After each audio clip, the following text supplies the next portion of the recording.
Welcome, ladies, gentlemen, and all you lovely chaotic neutrals, to another episode of Dragons and Diatribes. I'm Ed, one of your co-hosts here. I'm joined by Jared, and once again returning is Ethan after a bit of a hiatus. We're glad to have him back on today. Hello. Good to be back. He's like a guest star now, almost. Yeah, I feel like I have to earn my permanent spot back now. Yeah. This is the interview. Yeah. Alan's, chomping at the bit, wanting to get on. Yeah. Yeah, we'll finally be able to do the characters one that we've been trying to do for the past 8 years. That'd be very impressive. Yeah, because we were waiting on him in the D&D races episode that we've been waiting to do. We may have. Did we do I don't think we ever did that because we went through the classes pretty in depth. But the races one, we were trying to have Alden on because he was, right. That was Alden. Trying to do something because he's was known for doing kind of bizarre race choices and. Man had a permanent randomizer in his head. He was like, "Okay, I'll just do a warlock hobgoblin." You're and like, basically, okay. to hell with all the buffs and disadvantages and all of it. I'm just gonna play that. And you're like, okay. You're like, all right, man, go for it. You do you, dude. Yeah, which is pretty cool, but definitely was not the min-maxer of our group. That's for sure. Yeah, not at all. No, I mean, we never really had many min-maxers in the proper sense. There's one in my current group who's like a true min-maxer, really, and it's pretty he's also very good with the role play elements. He's one of the better ones at that too, but he's very much a mechanical min-maxer, and it's pretty. I've realized there's some absolutely broken things that can be done in this game. And normally I'm very, if a player's like, oh, I want to do this, or I want to do this, I'm like, yeah, sure, that's fine. But every time he's like that, I'm like, why? Like, what do you? Because normally if someone's like, oh, could I have this cantrip when I normally can't? So I'm like, yeah, it's in flavor, whatever. But with them, I'm like, what are you trying to do that's broken? He's cooking something up. He's cooking. You attempting to do here, my guy? It's and usually it's something ridiculously broken. And always it's really funny too getting the min-maxer texts because it's like when they're leveling up or something. It's like, I know this spell isn't on my spell list, but can I get this? Or it's like, could this thing that normally is only for melee attacks also be for ranged attacks? There's a reason it can't be, and it's because it's broken if it is. Yeah. Could I use Divine Smite on a ranged weapon? That was one of the ones I got. Divine Smite on a range. That would be insanity. That would be super broken. That multi-classing a hunter or ranger paladin would be absolutely broken. It would be pretty. The only, I guess, stymieing factor to that is that if you were that multi-class, you would have 0 spell slots to actually burn on smites.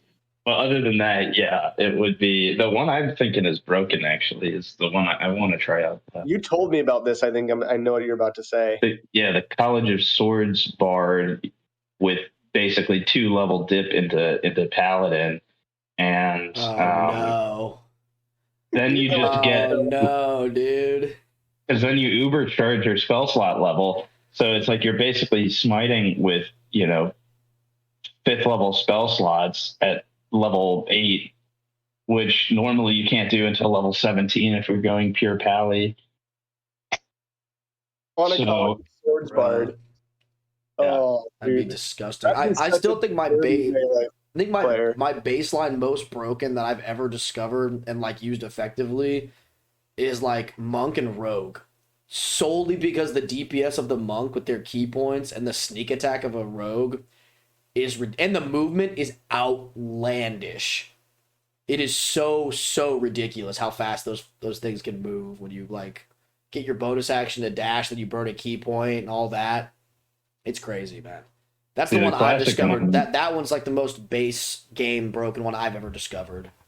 The classic one is the Hexadon, the Hexblade Paladin. Oh, yeah, So that it's one. like a first level Hexblade, and then you can, full send your charisma while ignoring strength. So you basically do charisma and con, because Paladin, like, the biggest limiting factor of their class is that you need to basically split the stats 3 ways Yeah. to make them, maximize their functionality. So you need hit points, you need to be able to swing your sword, and you want to cast your spells. And Wait, Hexblade they level use 1. wisdom. No, No, Paladins use Paladins are, charisma? charisma. Really? which is why the Hexblade is busted, because it allows you at level 1 to use your charisma modifier for your weapon attacks with this particular weapon, which then you can, so you can use your charisma modifier, which makes your paladin spells have way higher DCs than they normally would, because you can put all of your scores into it. And then you can also use that same modifier for your weapon attacks, which are then, modded out by being a paladin. So it's kind of stupidly broken. If you want a DPS god multi-class, rogue, barbarian is obscene, because you can rage and go reckless, and you automatically get sneak attack every single round, and nobody has to be around you, Yeah. because your reckless attack gives you advantage, which gives you sneak attack. Mechanically speaking, so you can Yeah. get sneak attack every single, which is broken at high levels, especially because you're getting like 8d6 sneak attack damage plus your weapon attack every single round of combat. It's like And it's absurd. you can only use sneak attack once per attack phase. Once per round. Per round. Or So so when you per turn, actually, because So- you can Oh, get it on opportunity attacks. So it's once per turn, not even per round. So you could technically, if somebody tries to run away, you could also, you could recklessly attack them Yep. for opportunity, and then do your sneak attack damage as Dude, well. and now I'm just imagining a barbarian rogue with the sentinel feat who just runs right in the middle of the chaos. It's like, please, no, hit my friend. I dare you.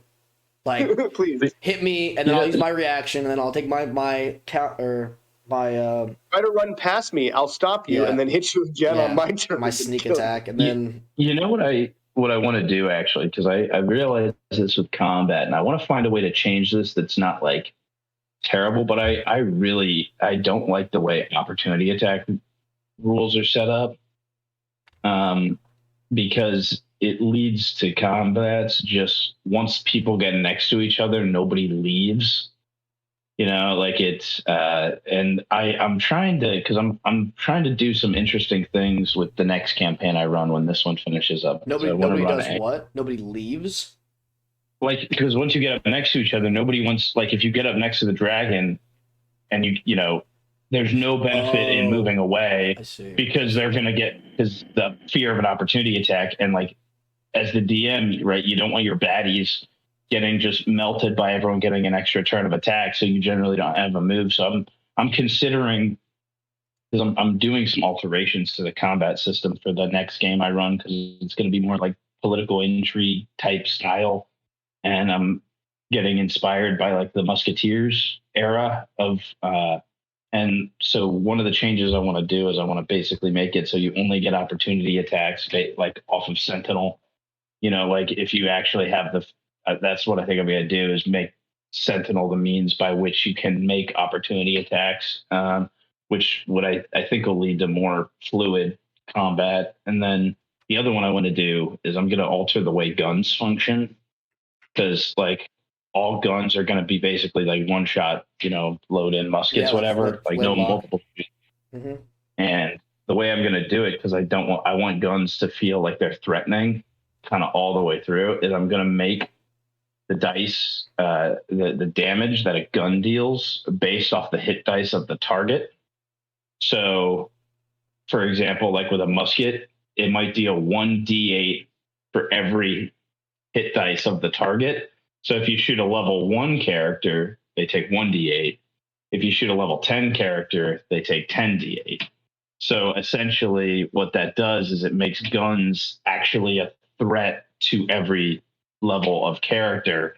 because I want this to be kind of a more gritty type of world where it's, and a certain sense where it's like some buffoon with a musket could actually kill somebody if they get lucky enough to hit them. And obviously they still have to hit them, but just because I want the party to actually approach it where it's like, okay, a whole platoon of musketeers is going to be dangerous, whether we're first level or 20th level, just because that's kind of the way I'm trying to craft the player experience.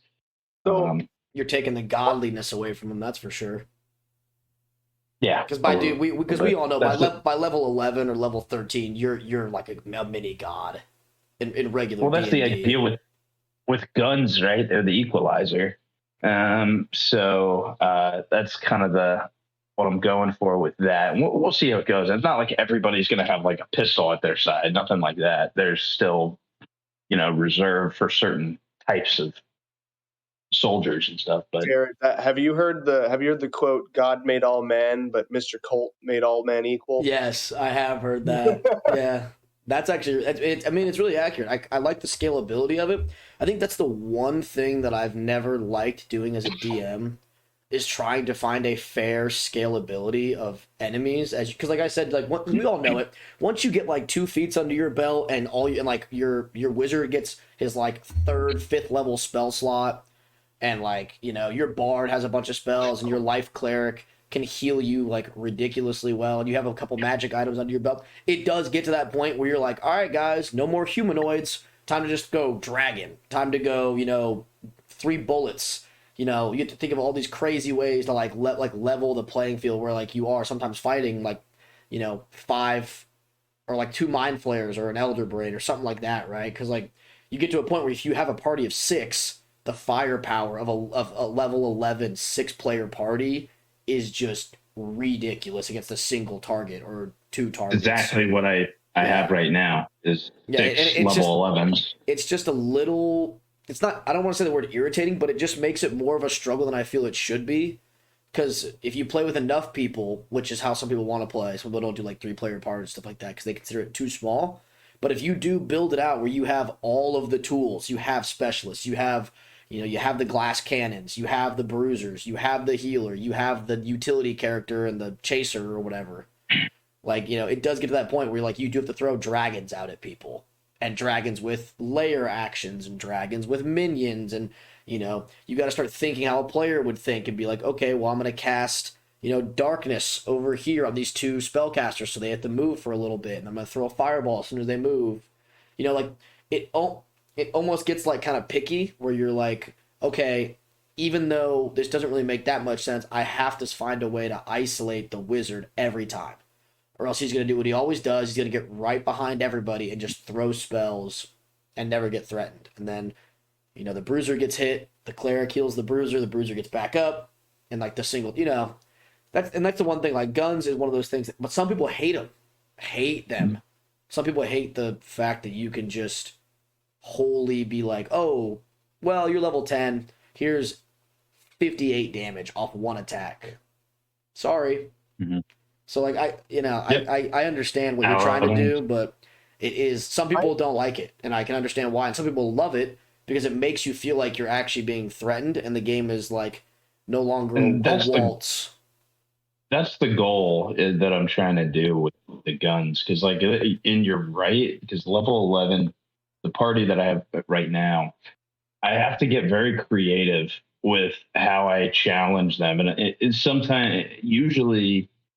It depends a little bit what I'm doing, like, and what the combat calls for. Like one of the ones that I just did is like one of the enemies they was a Rakshasa, so it's, their highest spell level was, I think, 6, and he can't be affected by spells of 6 level or lower.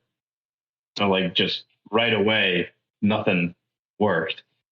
None of their magic did. So they, the ones that actually had, they all have magic weapons at this point, but they basically had to fight, with that. And then there was sort of a secondary entity that was basically used to cast like, first off, it was keeping the main guy alive So the big damage dealer couldn't be killed until they took out kind of like the healing turret, essentially, of this other entity, and the other entity would continuously be casting like blindness or darkness, and like basically holding down members of the party. And then, of course, I forgot a particular spell that one of my players had, which I will not do in the future, which is Vortex Warp. Oh. But because anyway, it doesn't matter. But now the one that they're currently dealing with, I thought I would throw this at them too, because I think this will make them think very creatively. As they hopefully none of them listen to this, so they don't figure out what's. But basically, it's sort of cannibalistic. Yeah, tune out for the next 5 minutes if you know. Get out of here. Skip it. Get out of here. Skip the next 5 minutes. But like a cannibalistic kind of cult, basically, and it's composed of Gloomstalker Rangers, essentially high-level ones. And first off, I want to make sure that they're totally unseen. So they're going to be fighting people that they can't see and that they can't hear, which will be interesting to see how they handle that. And then the other element that I wanted is I realized like a ranger fighting a ranger, like rangers on their own, terms.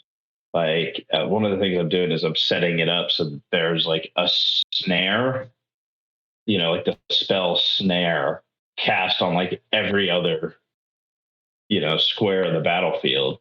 So I'm like, if you have rangers that have a stronghold, why would they not do that?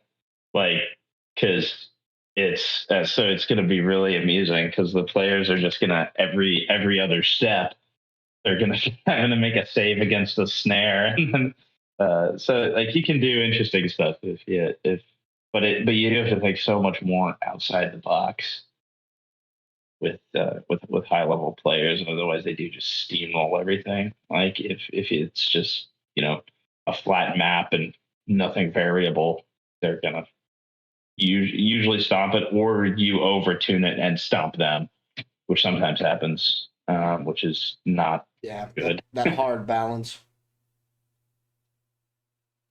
Critical Role right now, this newest season or newest campaign, I feel like Matt Mercer has been doing a lot more like political stuff, as well as less like there is a world-ending threat, and it's being brought about by a lot of high level like people. And so it's been really interesting to see how he kind of, because like you said, Jared, for me especially, it's always been like, oh, well, when they get a high enough level, it's just like they're not fighting other people, or like if they are, it's like a Death Knight who has a stat block for, an 18 level party. So I can still make him like a guy, but he's got the stats of something different. And so, or like the most humanoid thing probably for like a high level end of campaign party is probably a lich, right? But it's like, and you could put a cool lich story background thing into it, but like it's cool to have like a high level mage, like.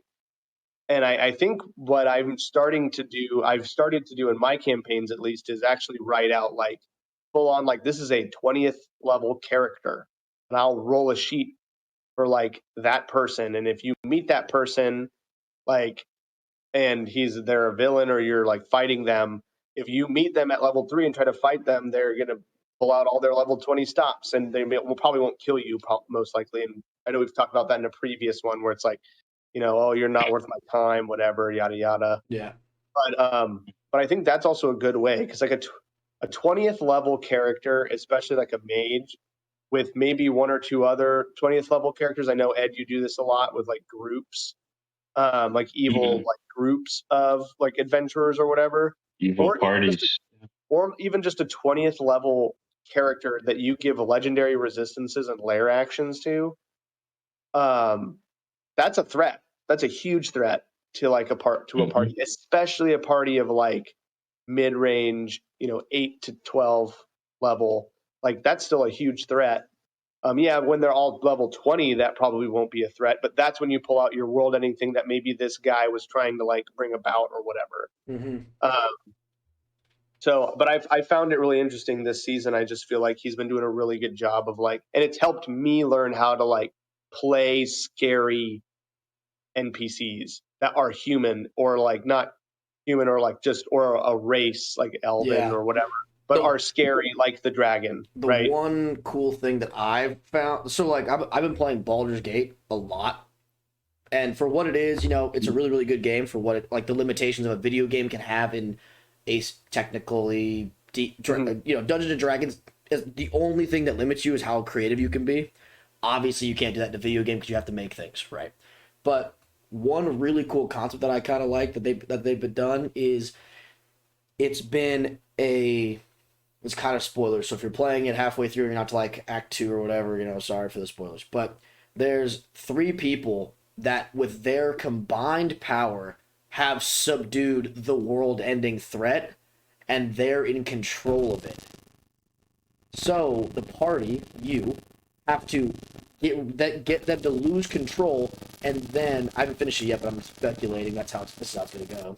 You take the three in charge out, and then you have to fight the world-ending thing as well, which is also a cool concept to make people less or more threatening, I guess, and less like, oh, he's just a regular guy. Like, make him powerful, and also give him like, if you don't want to do the 3 into 1, make it like, oh, I'm not super powerful, yeah, but I have managed to take this simple-minded creature and subdue it, and now I control, this whatever, like this, give me like I control this dragon because this dragon's not very smart, but I'm not super powerful. But my dragon is, and he'll listen to my commands.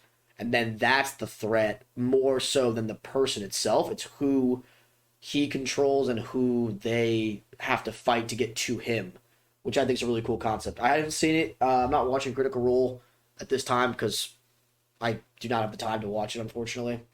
Yeah.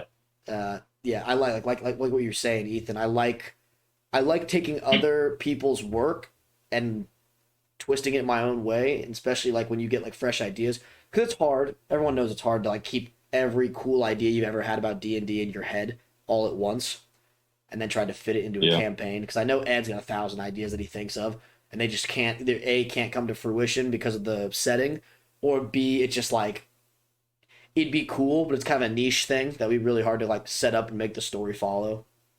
But I do Yeah. like I get what you're saying, Ethan, about like watching it and being like, oh, this is a cool thing that I should do, because it is hard to make non like monstrosity esque characters have some sort of real threat once you get to that medium tier threshold and once you get past like level 9.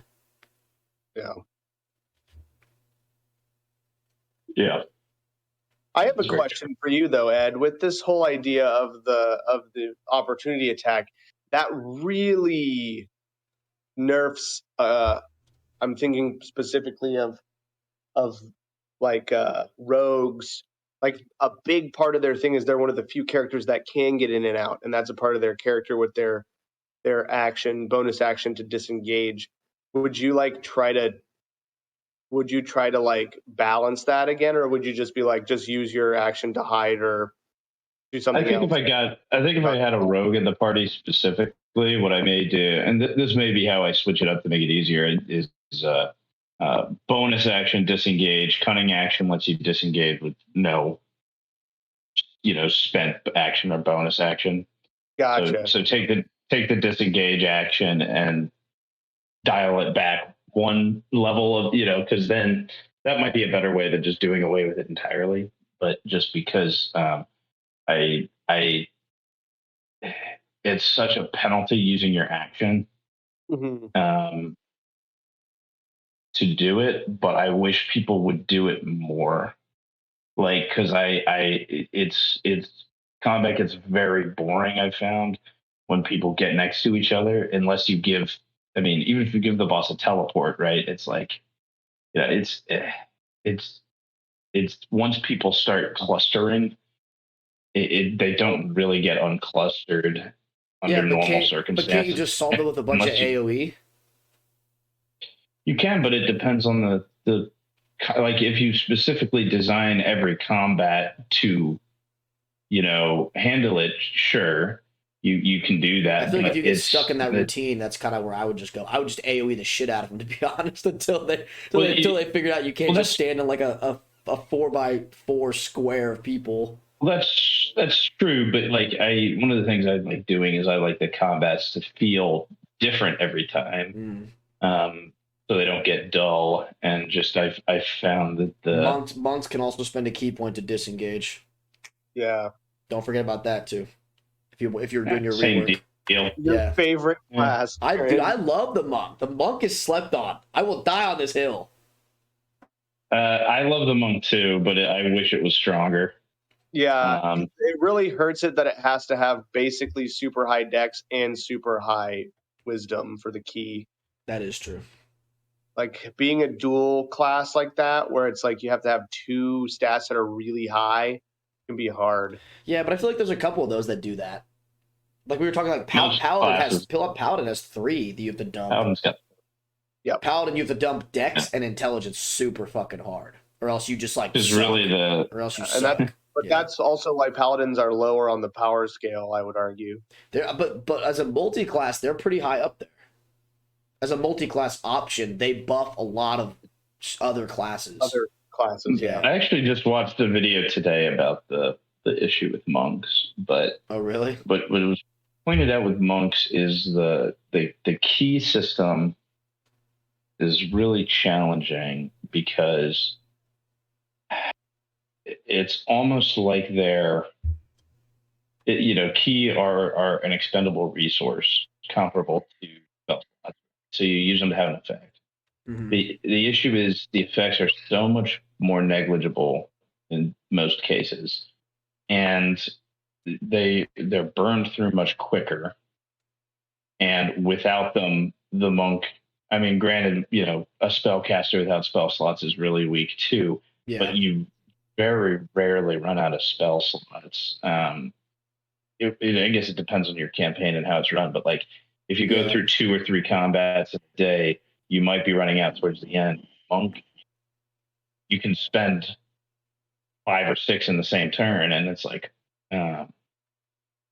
like say you're fighting, level 5, you get a stunning strike, right? Yeah, but so that's what I was gonna say is like at least like when you don't have the spell slots, you still could put out some decent amount of damage. Whereas like if you're playing like a West Marches campaign style, a spellcaster, once they lose those slots, they are actually worthless.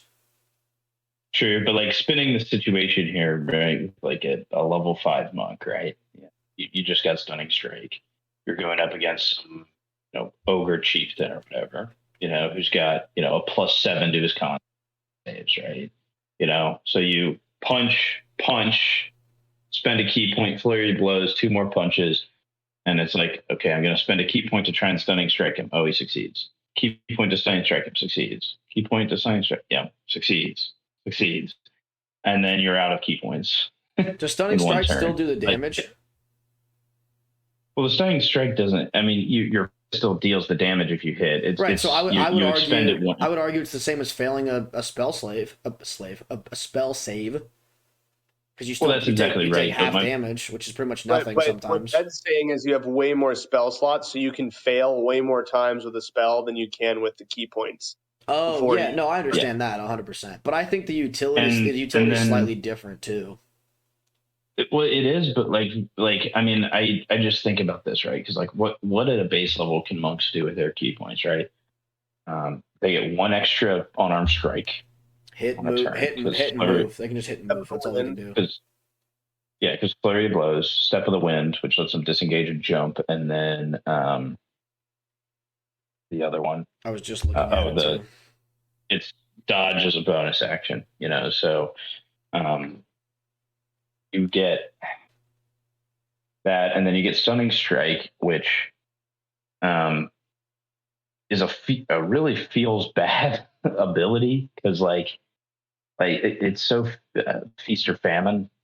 Because like when you land it makes the combat unfun in the sense of it's too easy, and when you don't, it feels bad because you're wasting your resources without anything. Which is like that's like I think the worst design spells. I mean, and not cantrips obviously because they're unlimited, but like the spells where it's like you fail and you get nothing. Are like I don't like that design of spells. What if you did this? What if for Stunning Strike, you do the Stunning Strike, if they fail, they get completely stunned, paralyzed. If they succeed, it's not completely paralyzed, but maybe they're incapacitated. They can't move for their turn. Well, the problem is with that might be that might be too broken too. But I think what I would do is I would maybe do a speed reduction of some Yeah, sort. I'd probably do something like that because you have to hit them. I'm reading through it again because I haven't read it in a long time. You have to hit them to even spend the key point. Yep, so like maybe exactly. you could probably do something else. Yeah, and it's the problem with key too is it's like monks. They're like if you compare them to any of the other marshals, they do not have the damage output. I mean, they could maybe match a barbarian, but their utility is different than a barbarian because like most of the barbarians' use comes from tanking, dragon's breath stuff, right? Which a monk cannot do. And they're like because I mean I also really like monks and they're one of like the most flavorful classes. They really are, especially with all the new. I haven't read through all the new subclasses, but there's a lot of new ones. Like the drunken master is low key just a rogue now, just straight up rogue. Because there's one where I think the drunken master is like, if you hit them or like whenever you spend a key point to do flurry of blows, you gain a free disengage and you can still move 10 more feet. So that one's actually just a rogue. He's just straight up a rogue. He runs in there, pop, and then it's a free disengage and a free like 10 feet more of movement every time. Like that's ridiculous. Also redirect. Yeah, the redirect too, I think cool. Drunken Master, which is fun. You can also there's deflect missiles, but which is cool and in flavor, but is like too weak. What I think the reason the monk is flavored the way it is because the way I think about it, every class almost has a direct counter class. And the monk's direct counter class is obviously the ranger. A monk, like a level 5 monk and a level 5 ranger in a straight up 1v1, even if half the rolls didn't go the monk's way, it'd be over. It'd be wraps immediately. Which way, actually? The monk. What do you mean, dude? The monk can catch the missiles. He can close the distance. He can catch one of the missiles. Yeah, but that's all he's going to need. That's all they're going to need, though, to get to him. I mean, yeah, maybe.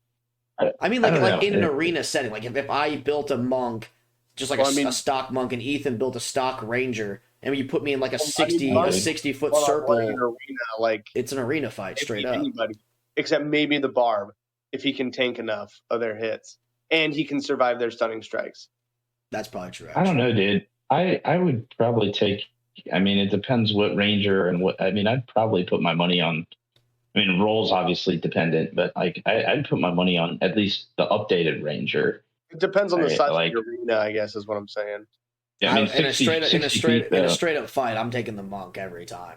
Because the thing is, too, I mean, just keep it in mind, right? Because like rangers, you got long strider that you can cast on yourself. You've got, I mean, you can extend your speed, maybe not quite to the level of the monk, but enough. And I mean, they're, rangers usually will be archery, but if you have a melee ranger, right, that's why I said stock, because you just, I really, the rarity of melee rangers is it's pretty rare, I'd say. Yeah, but like the way I think about it, there's direct counters to things, like class wise, especially. Yeah. I mean, and then there's the would best like to class, run which is wizard. So we don't even really need any other classes. Boo! Mage Slayer feat for the win, dude. Mage Slayer feat all the way. One Mage Slayer feat fighter, and then the wizard's just cooked. The wizard's just instantly cooked. Nah, wizard's not cooked. He's definitely cooked. What do you mean, dude? Huh? Not all about the damage, Jared. The Cavalier would smoke it in one go. What is that? Yeah, the Depends, Cavalier. man. Yeah, the Cavalier would smoke him, dude. I'm just kidding. Straight up. But going off of this kind of conversation, I'm thinking about playing my first ever Warlock. Never played one before. Dude, what are your guys' thoughts on the Warlock as a class? I think it I think depends it's my heavily on the narrative of the DM. If the DM plays it like you have to like earn your shit from your deity, it's way more fun. If they just let you kind of coast through it, it's not as fun for me. Okay, I'll tell you Yeah. my backstory then. We had 2 warlocks, and both of them, since they ignored their patron, are now no longer warlocks. So yeah, Well, I mean, that's Thumbs what up, happened. Ben. I'm in agreement with that. Like, Thumbs that's up what right happened there, with baby. That's how you should do it. Rejected that and became a paladin instead. Yeah. We had one. Yeah, he multi-class. He's now a multi-class. He was a rune knight hexblade, and now he's a rune knight zealot. And then the other one was a full, um, also hexblade warlock, who's now a College of Creation bard, who has a patron and is like thematically still kind of a warlock, but has bard stats. Yeah. But you were saying, Oh, well, mine's going to be a Pact of the Archfey. Or sorry, was it Pact of the Archfey, or Pact of the Chain Archfey Warlock? Mhm. But his backstory is going to be kind of interesting. So he's actually What book is that? that's the standard PHP. PHP. Okay. It's a standard one. It's called Chain. Pact of the Chain is the one where you get basically the Find Familiar, but with extra stuff. Ah, yep, you're right. Okay. Um, Sorry. but go what ahead. he is, so he's actually full elf. He was born in the Feywild to an Archfey, but their fiefdom, their Faic like domain that they lived in as a family was in an area that where the veil was thin to the material plane. But unbeknownst to them, it was also a place where on the material plane it was a very thin veil to the Shadowfell. So the Shadowfell, this like Shadowfell entity came into the Feywild, flew his dad, who was an Archfey. Right before his dad was slain, he placed the last bit of magic that he had, like fake magic he had, into me, his son, and pushed me into the material plane. And so I have, and one of our like stewards, who's this little sprite, like came with me. And so the sprite is my familiar. He's also like would be my subject, quote unquote, but he's like my companion and also my familiar. And my entire goal is to get back to the Feywild to slay this guy and become an Archfey. Like that's my goal, to take back my land. What So alignment do it's you like, fall under? huh? What alignment is that? Chaotic neutral? Well, he's Fey. He's Fey, so it would be chaotic neutral or maybe straight neutral, depending. Yeah, I guess it's how you depend on the like how you look at the alignment of stuff. Or because like his whole idea is he wants, so this Shadowfell entity, he like it's like taken over his whole kingdom, quote unquote, his Fey like realm. Sure. So he's like, I want to come back and I want to restore order. Like I want to save the people that were subjugated to my family, because we were fine. Like they were like, we weren't like, my family wouldn't have been like bad. Like we were good rulers and we took care of like everybody who was there, which is why this sprite who's like the little village was in our area, like came with me to help like raise me and teach me how to like do this magic and stuff. So the magic is like coming from the Fae, from my dad, even though he's dead. But like it's also like I'm like learning how to use it basically. Like I now have the power of an Archfey, but I have to learn how to use it and then go back and fight this thing. Yeah, you have access but not ability. Yeah. Yeah. Okay. So instead of like I've always liked that trope. I love the story, access but not ability trope. It's one of my favorite ones. yeah, We didn't like talk about it instead of last like time, but mint quote head. unquote ability, right? Like or quote unquote like patron. It's like he gave me the power of an Archfey. Like I myself am an Archfey if I can unlock it. but I don't Yeah. have it unlocked yet, so I have to figure it out. That is what. So that's and we talked about this a little bit. The I think Shonen last Jump. time. That's the Shonen Jump. No. Were we talking about Percy Jackson? Percy Jackson. Sorry, Percy Jackson. I'm Percy Jackson, a little bit of Percy oof. Jackson. A little Percy Jackson. You know what I mean? You know what I'm saying? We were talking about Percy Jackson, weren't we? For in what context were we talking? Oh, adaptations. But I also like that trope that he does. People don't see that trope because not a lot of people understand it, I guess. Because they're like, oh, it's a coming of age story. No, dude, it's an access and ability trope, which I love. Because he is the son. It's not like he gets like handed unlocked powers. He's always had the potential to do things crazily, especially like in the books, not the movies, obviously, because there were only like 2 of those movies. But I love that trope of access, but not ability, because it's like, oh man, how'd he get so strong? And you're like, what do you mean, dude? He obviously was just screwing around and figured out all this cool stuff and like learned how to do these weird things and weird scenarios. But that's one thing that I think a lot of people don't use in either storytelling and writing is access but not ability. They just assume it's all like ability based. Like, oh, he learned this, that's why he's the way he is. You're like, no, he had the whole time. He just didn't try anything crazy. Yeah.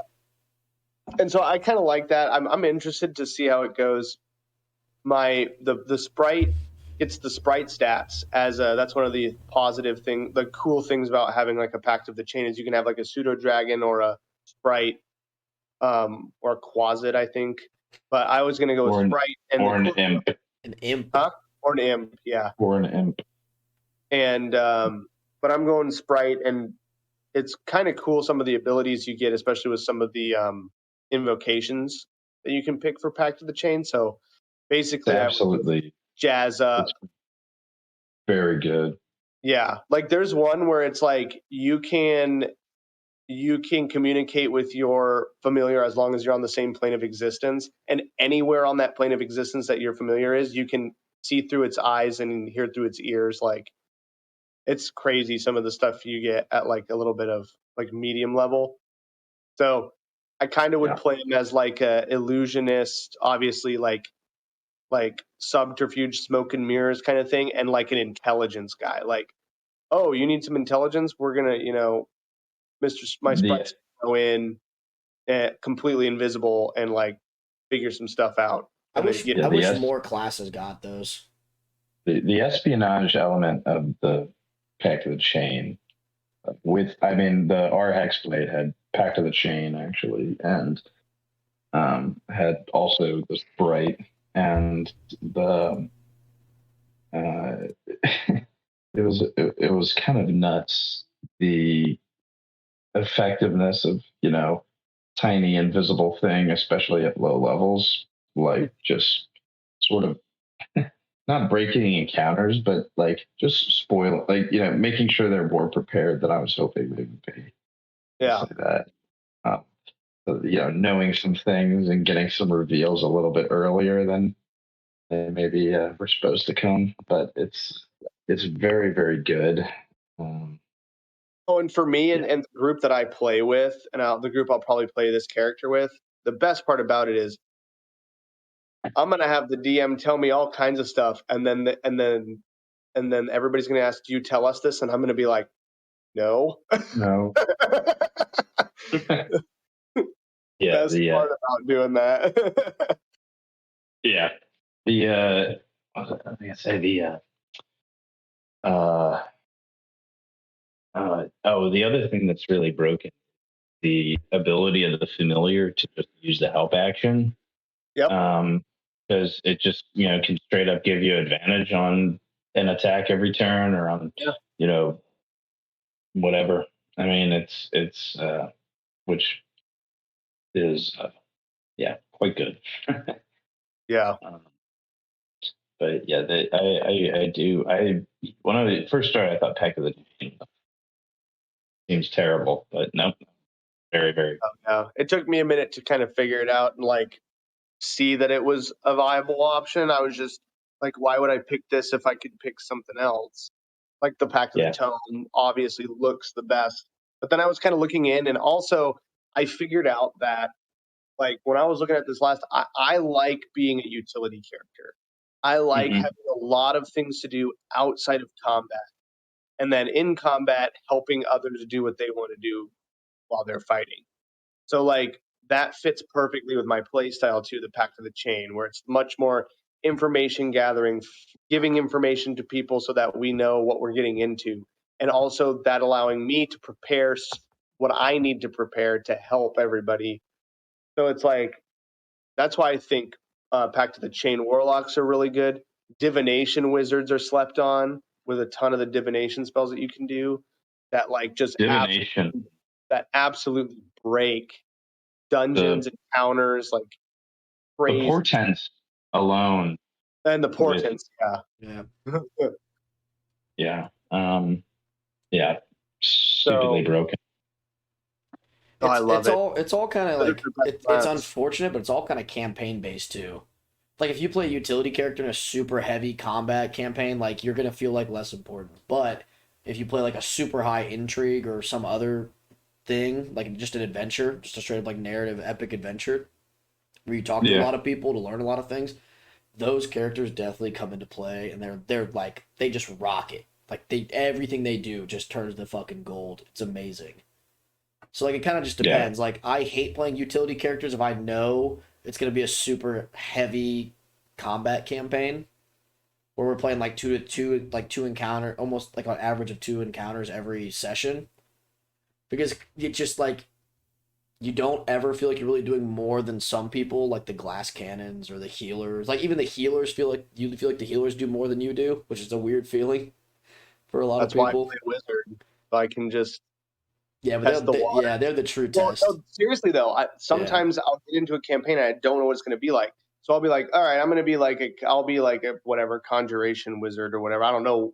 Usually have to pick because we start at a higher level than when I would pick like my school of wizardry. But I just pick a random one. But then I get into it, and if it's like, okay, we're fighting, fighting, fighting, cool. I'm just going to get a bunch of evocation spells, and we're just going to glass cannon Yeah. it, right? Yep. Or if I get into it and there's a lot of other stuff, I'll be like, okay, I'm going to take a bunch of these illusion spells and like maybe a Yeah. conjuration spell so we can travel or whatever, and we'll do that instead. So that's part of the reason why I like wizards actually is because then I can play in any campaign and I know I'll be able to like. Yeah, they are. Help. They are like the blind man's favorite like crutch essentially because you can do anything. You can waltz into any Illusion campaign and just be like, "Yep, I'm gonna be this now. It's all good." illusion wizardry is also very campaign dependent, unfortunately, because Yeah. I love the illusion spells. Of like Dream is dope. If you read the yeah spell Dream, it's a 5th level spell. If they sleep, so it doesn't work on elves. But if you're playing a campaign with anybody else, you can literally just deny them a long rest. yeah Like I was looking at that as a villain. Mm. Think about that. Like oh you Being yeah goes up against a scryed. sure. level 20 Yep. mage. He knows you're coming for He him, and he scries you wakes and then just makes sure he, you can't long he wakes rest. your healer up and gives him a nightmare so the healer doesn't get a long rest. Yep. Dude, Yep. That goes that's back. That goes back cool. to one of the things we were talking about, where you got to think of very creative ways, like a high level wizard with the ability to scry, the ability to Yeah, fly, the ability to teleport, like anything like that. Plus, dreams, conjurations, yeah. illusions, like all the mischief you can kind of throw into places, like perfect. Because dude, Also, a high level illusion wizard is terrifying to play against.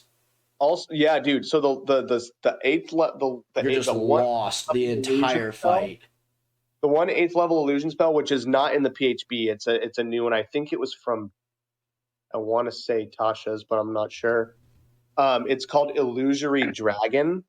You create Mhm. an illusion dragon and the color you pick before, and it has a breath weapon, an illusory breath weapon that does like 76 damage. And the craziest part about it is if somebody rolls high enough for some reason and beats your DC and sees the dragon as illusion, they still can get hit by the breath weapon. They just have advantage on the saving roll to get out of the breath weapon, but they can still be hurt by it, I even just though pulled they it know up it's and an I'm reading it illusion. right now. It's from Xanthar's, but It's Xanthar's, yeah, okay. but this, I mean, like this is crazy. Yeah, And You then, like, that's what the become frightened for 1 minute, so 10 yeah, rounds, because or dragons, yeah, they 10 get rounds, dragon. right? A minute's Yeah, 10 rounds. that's what Yeah.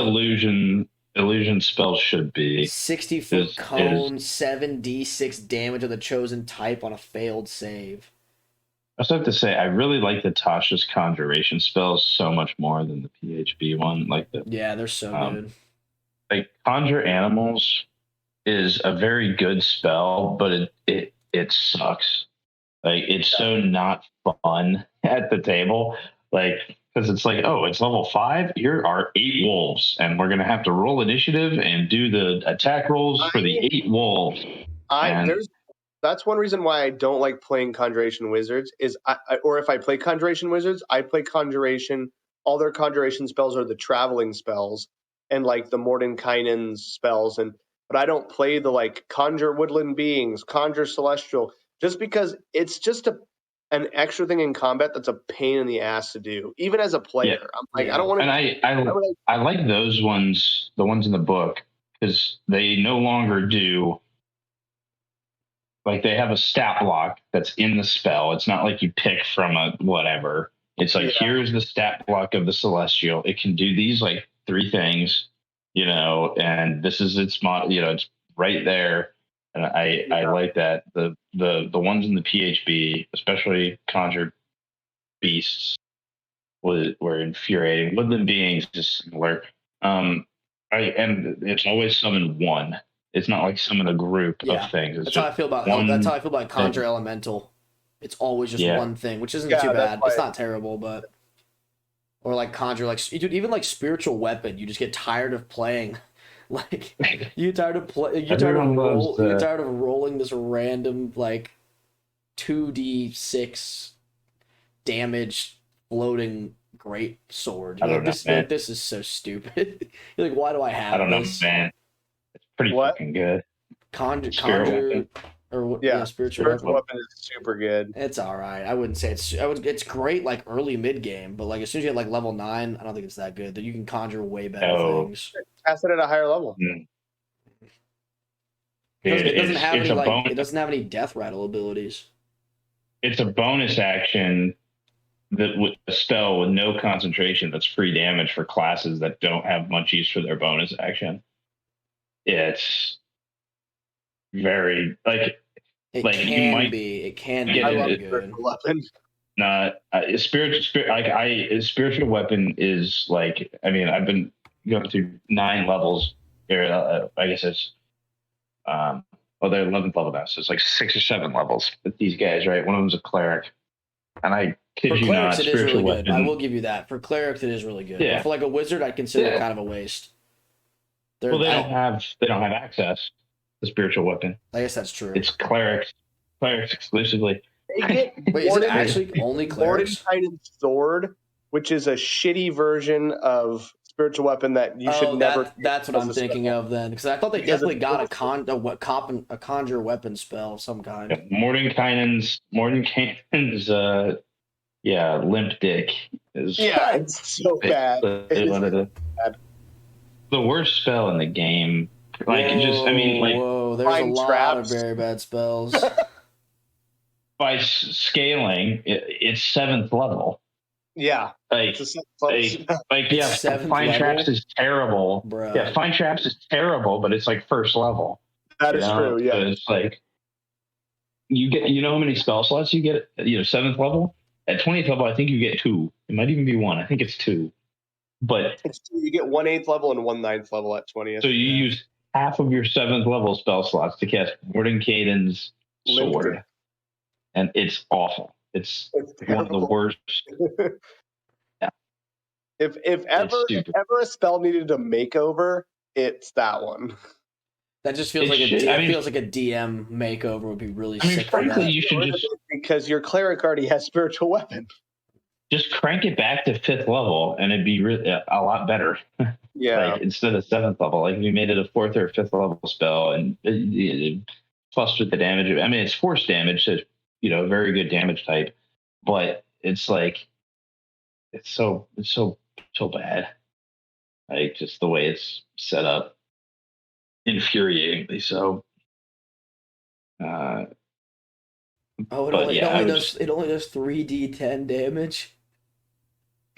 Yeah, That's Yeah. seventh level trash. spell. A seventh level Seventh level 3d10. seventh level spells. Other ones, isn't it like earthquakes a Look seventh level spell? up Meteor Swarm. That might be 8th. Let me pull up this But, list here. 'Cause I got a second monitor. I thought Meteor Swarm was ninth. It might have been 9th. That was like What 40 do we want? 7th? 7th level. Yeah. Here's the other For a seventh wizard. levels that we have. Ready? Delay Blast Fireball. Yep. Finger of Death. Force Cage. Yep. Power Word Pain. Prismatic Spray. Reverse Gravity. Simulacrum. Symbol. Teleport. Power word pain. Oh yeah, dude. That one's good. What else do we have? There's a whole bunch of that are super good. Transformation. Reverse gravity. Yeah. And Teleport, then it's like whirlwind. Sword does 3d10 damage. God. Mirage Arcane. Crown of Stars. I gotta read these Xanthar's one again. Xanathar's had really good spells I thought. Draconic Transformation, Fizzbond's Treasury of Dragons. That one's dope. Fizzbond's is a great book. I need to get a level 7 bonus action, bruh. What? You transform yourself taking draconic features. What does that and do? You get blind sight and a breath weapon and wings. Or you can summon Mordenkainen's shithole sword. So you could turn into a small dragon for a bonus action. Or summon the 3d10 sword. Also, Conjure Celestial. Let's look at Conjure Celestial. Oh, that's right. That's Conjuration. True. That's level 2. I was only looking at the wizard spell list. Yeah, I'm only the wizard. Should I look at all of them? Sorry. Wizards only. You got it. No, you're good. You're good. Finger of Death, Firestorm. Yeah. Dude, the evocation ones are scary, dude. And Force Cage, dude. Like, I love Force Cage. Force Cage is one of my favorite spells. It's because it's retardedly broken. Like, it'll just... you can combo it with anything and just, it's like, oh, let's have a wizard cast Wall of Flames and then let's cast Force Cage. And then it's done. Whatever's there, it's done. Level 7 Necromancy, Resurrection. You touch a dead creature that has been dead for no more than a century, that didn't die of old age and that isn't undead. If its soul is free and willing, it returns to life with all its hit points. Could you imagine? The choice? This is the choice. All right, let's restore the great hero of Zagabar, the hero of the Dream Knight, and then they're like, or you can cast this sword. You imagine just like the thought process of asking that question? Let's resurrect this guy. He's only been dead 50 years. He killed the great wizard king of, Valamu or whatever. And they're like, oh, sick. Or I can cast this cool sword thing. Thoughts? Yo, wait, I got a meme. The fighter just walks over and slaps him across the face. Dude, I'd probably physically assault someone at a D&D table if that was their choice.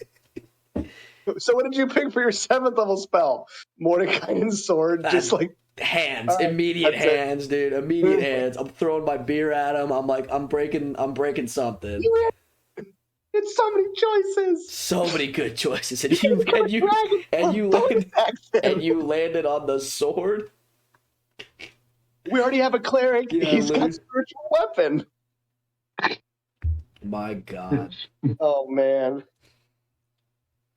So good. Just imagine all of the different things. Yo, is it concentration? I believe it is. Yeah, it's not even non-concentration. It is a concentration spell. Wait, it is? Yes. No way. I'm telling you, this sucks, dude. I'll tell you right now, but I'm all right, here we go. I got the meme. Save it. It also is a minute casting time. No, casting time of one action, Mordenkainen Sword, but it's a concentration no, up I to got one. something else. Sorry, I'm looking at the other one.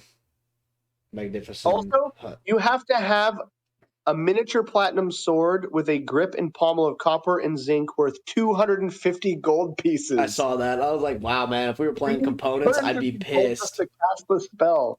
And then the cleric's over here like, spiritual weapon. My god gives me one for free. Every short rest or whatever it is, you're like, bruh. Yeah.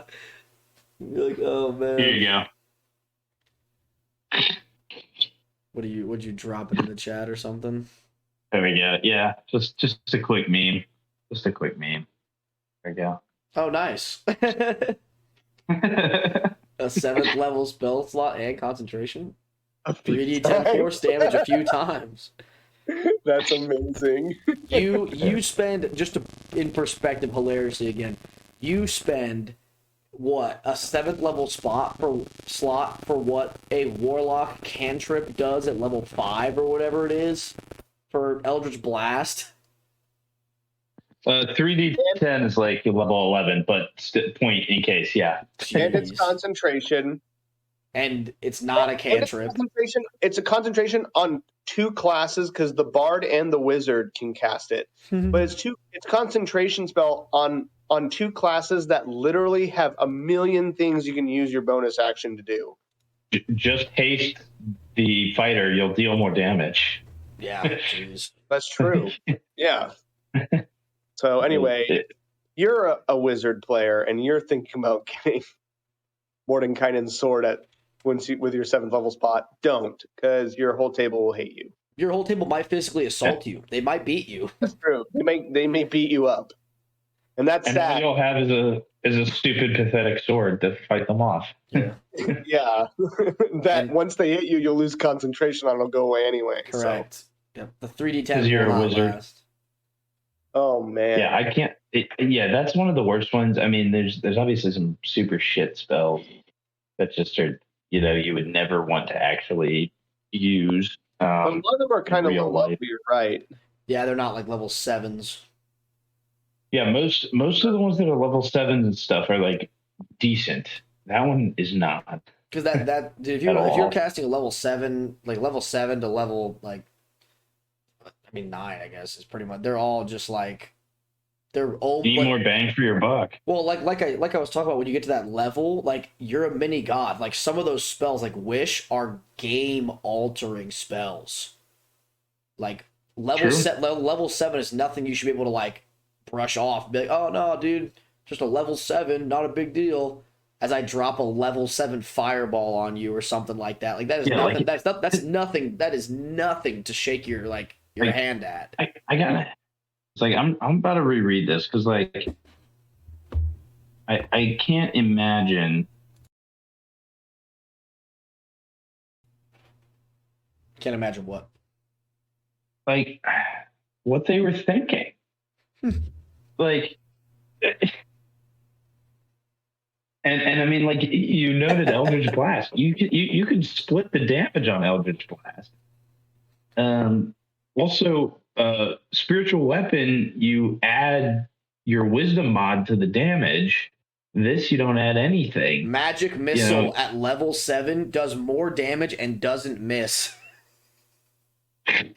That's true. But hey, Jared, it only deals it once. This can deal it 10 times if you hit every time. That's like 30 D10 damage. Maybe. Perhaps. You are not being real right now. You did not just say that confidently. But imagine this sword hitting 10 times, dog. Listen, this is my disclaimer. If any DM lets that sword hit more than 3 times, you're trash. I'm saying that right now. If we're going by the law of averages and this getting the best result in that it hits every time and deals average damage. What's the average of a D10? 6? It's 60. Yeah, I mean, it's technically like 55 if we're going to be, 55 to 60 damage, right? Again, Ace is the average. Fighter, you'll make more damage, and it's a way lower level spell. It's also cooler. Yeah. Also, haste has this added benefit of being like a safety mechanism. And I heard this on some video I watched. It's a really interesting use case because you cast it on the fighter or the barbarian or something, right? Obviously, they're hasted. And then there's the element of if you end the spell, they are frozen for a round. And you might think that's bad, but the reason why, one of the reasons, the ways I've seen it used is that if you're going up against someone that has mind control ability, cast it on your lowest wisdom character so that if they get their mind flipped, you can just end haste on them and then they're incapacitated and can't do anything. That's big brain. That's a cool failsafe. Yeah. So like it's like it buffs the guy and then it makes it so that he can't be like flipped on you, and you at least don't get him on you for a round. Yeah, that'd be an 11 out of 10 big brain IQ move. Where you can then work to break it. Yeah, right there. Yeah, yeah. It's smart play because like none of our party has haste or uses haste effectively. I shouldn't say they don't use it effectively. They don't use it at all. They just don't. No one packs it because they don't really need it. But like I've used that kind of thing against them though, like flipping the rune knight, or the gunslinger, and it's pretty pretty terrifying when someone gets like dominate personed. Like I dominate personed. Oh, well, I think actually it was the rune knight, but like it's kind of terrifying because like yeah, you maximize the damage output, so it's like yeah, you can attack twice for 25 30 damage a turn, but then that's turned on your squishy Yep. person get wrecked. That's how I feel about like if I've bumped into a scenario where I was playing like I don't know what I was playing. Playing something. I was playing like a campaign that didn't last very long. I remember not lasting that long. It lasted like a couple games. It was almost like a one shot that went too far. But one of the well, like too far. You know what I mean? Like it just took too long, kind of. One of the cool things the DM did was we got caught in an ambush and he got someone in range of the wizard and then compelled dueled him. So the wizard had to go like fisticuffs with one of the brigands. It was like the funniest scenario. He's like, well, he's like, you are compelled. He goes, I pull out my hands. He didn't have like a knife or anything. He's like, all right, we're just gonna bare knuckle brawl. He's like, you bring up your hand. The guy raises his great axe. You're like, oh my god. You're like, this man is done for. He's dead. He's gonna die. I'm not familiar with the spell. Is compelled duel? Does it require you to fight with a physical weapon? Because, like for example, if I was compelled to duel someone as a wizard, I'd be like, well, I'm just gonna fly and then shoot the bejesus out of this just one guy. Which could be effective because it keeps me from doing battlefield control or whatever. But like, I wouldn't just go fisticuffs. Or was that his choice, or was it that was like his choice because he was in like the disadvantage range already. And we were pretty low leveled. He was like, I have nothing to get me out of this. You're like, all right, hold on, let me read this. It doesn't. No, it doesn't. Yeah, you just gotta attack it. Yeah, you can't do anything else. Yep.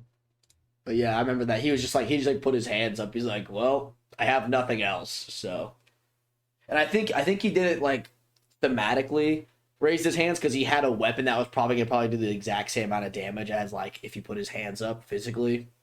So I think he kind of liked like the idea of the guy being like, you have to fight me and being like way bigger than me. He's like, hands. Because he had nothing else, but those are some scary spells. Like when you can turn people, and like when you're not expecting it, and like you have like, I love the spells, and like this goes back to like fighting an illusion wizard, or like a conjuring wizard. It's like I love the spells that just instantly flip everyone's mind in the middle of the battle. You're like, oh damn, had I known this was gonna happen, I wouldn't have blown my only 3rd level spell slot. And you're like, yep, sucks to suck, dude. I love fear. Mhm. Like Fear's a good the one, frightening yeah. condition is super fun. Like Ray of Fright or Frightening Ray. Is it Ray? Well, it's just Frightening Ray. well, there's a spell called fear, which is an illusion spell. Oh Mhm. yeah. Well, that will cause fear in like multiple targets in an area if they save. One of the things, because I know Ed, you said like the illusion is underpowered, and I agree with you. I think one of the things that really causes the illusion with like It's illusion DM spell. dependent. Hmm? It's DM dependent is what I meant. Is Yeah. that like if you have a Well, DM who plays it like logically, then the illusion's quite good. But you have one where it's like every NPC just gets like a passive check against everything. It's like, oh, I'm gonna hide from these guys. I'm gonna illusion a barrel, amongst all these other barrels. And it's like if your DM's being kind of real about it, it's like they wouldn't, you know, be notice it suspicious about or the like, barrel. Yeah. Well, yeah, for me, if they're the like, thing is, a lot of the spells for illusion, they just don't work if your bad guy can't be charmed. So it's like, yeah, but as the DM, you got to be kind of honest with the idea that okay, if you're going up against an archfey, yeah, okay, maybe they can't be charmed. That makes sense. But if you're going up against some like even a wizard, like the idea yeah, that they can't be charmed is like but you could just give that to everybody and be like, oh, he can't be charmed because he's a high enough like bad guy that he can't be charmed. So it's like yeah, I think one of the I think one of the best things is if it was just like they still have to roll even if they can't be charmed by like normal means. The spell requires you to still roll. Like you can't just yeah, cop out of the spell with a with a passive trait, right? yeah, yeah. Uh, Yeah, which I've never ran it that way. That charmed, because charmed and illusion are not the same. Some of them, a lot of them, though, will say like a lot of the illusion spells will say like if this Isn't doesn't that work, a creature can't be charmed. oh, do they? Yeah. Hmm. I thought that was mostly enchantment. Let's see. Same with the same problems with enchantment here. Let me. Enchantment, yeah, obviously is the issue. Like, let's see, minor illusion.